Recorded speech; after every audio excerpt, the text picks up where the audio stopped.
Halo Sobat Keuangan. Jadi saya mau cerita dulu ya. Ini adalah chart yang berisi berbagai aset investasi yang biasa kami di Trail Investment investasikan atau tradingkan.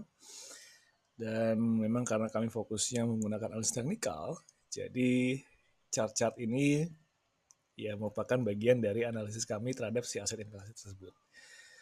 Nah, tiap bulan kami akan sharing mengenai apa yang menurut kami bagus, ya, aset apa yang menurut kami bagus sehingga bobotnya bisa lebih banyak, dan aset apa yang menurut kami kurang bagus di bulan tersebut sehingga bobotnya bisa kita kurangin.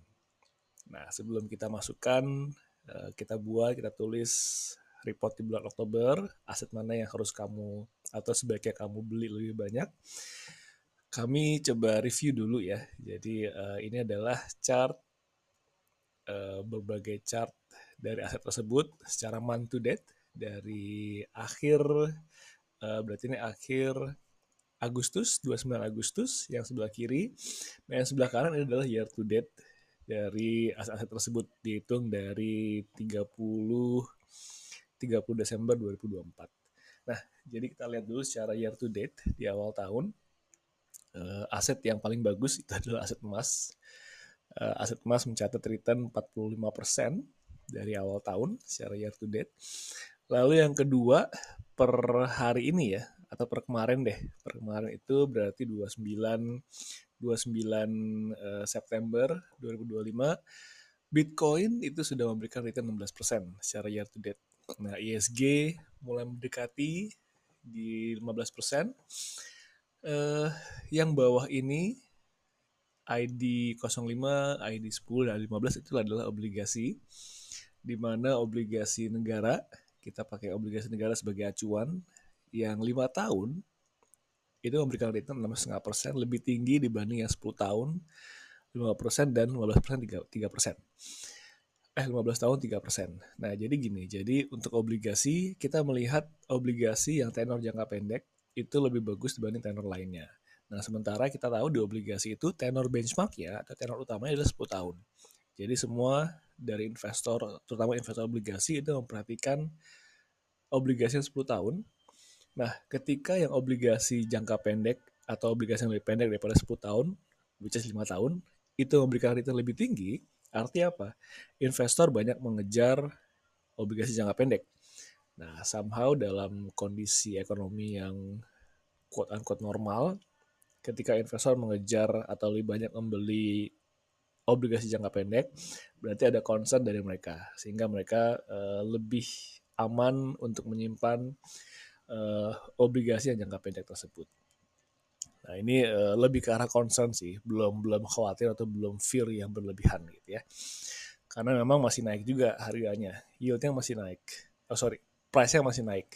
Gitu. Jadi kita pikir masih aman walaupun ada concern.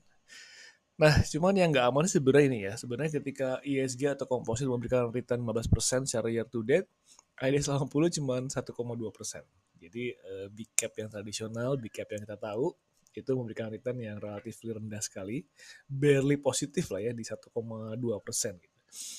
Nah, memang cukup wajar juga mengingat USD IDR ini naiknya 3%. Artinya apa? Secara dari akhir tahun, secara year to date, rupiah udah melemah 3% dan dolar menguat terhadap rupiah 3%.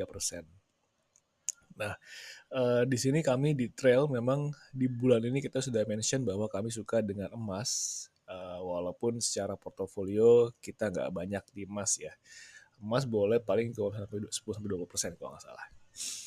Nah, kita coba lihat beralih ke month to date. Nah, di month to date di sepanjang bulan September, emas naik 11%. Rally lagi ya. Nah, lalu Bitcoin yang menarik, sampai sekarang dia memberikan return 5%, tapi di beberapa hari lalu sampai minggu lalu ya, sampai minggu lalu tuh Bitcoin tuh sempat masih positif, tapi returnnya rendah banget nih dibanding ISG sama IDX 80. Nah, cuman seminggu terakhir dia melonjak sehingga month to date dia bisa mencatat return 5,5%. Nah, yang seru adalah saham, gitu kan? Di month to date ini sepanjang September, IDX 80 berhasil naik melewati ISG. IDX 80 2,9%, sementara ISG 2,8%. Jadi kita bisa expect ada something yang sedang terjadi di pasar saham di bulan September ini yang mungkin akan menjadi warna di bulan Oktober nanti. Tentu itu adalah IDX 80 dan itu berarti big caps. Jadi ada kemungkinan besar investor mulai beralih dari saham-saham pendorong ESG yang which is sama konglomerat ke saham-saham big caps lagi. Nah ini something yang menarik dan kita akan pantau, kita akan sharing nanti. Lalu yang berikutnya USD IDR. Nah ini kembali melemah lagi rupiah di bulan September.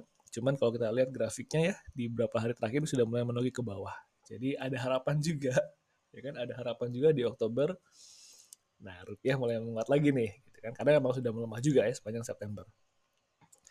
Lalu kita balik lagi ke obligasi. Nah di sini kita lihat lagi-lagi obligasi yang jangka pendek returnnya positif, sementara yang 10 tahun, 15 tahun negatif. Nah ini kita masih melihat memang ada concern juga dan kita pikir cukup wajar. Kenapa? Karena di saat Menkyu baru, Bapak Menkyu sekarang ya, Bapak Menkyu merubah kebijakannya dari yang pro stability oleh Bu Ani menjadi pro growth, akan ada berapa korban secara asetnya ya, yang which is ya pasti rupiah sama obligasi sebenarnya.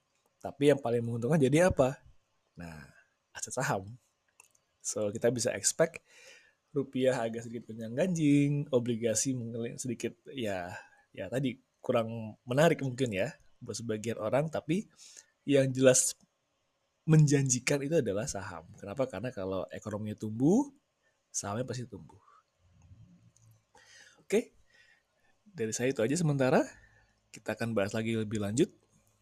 Pastikan kamu follow saya di TradingView dan sesekali boleh kunjungi website kita supaya kamu bisa melihat apa aja yang sudah kami sharing, baik dari secara khusus maupun sharing informasi lainnya. Oke, salam keuangan.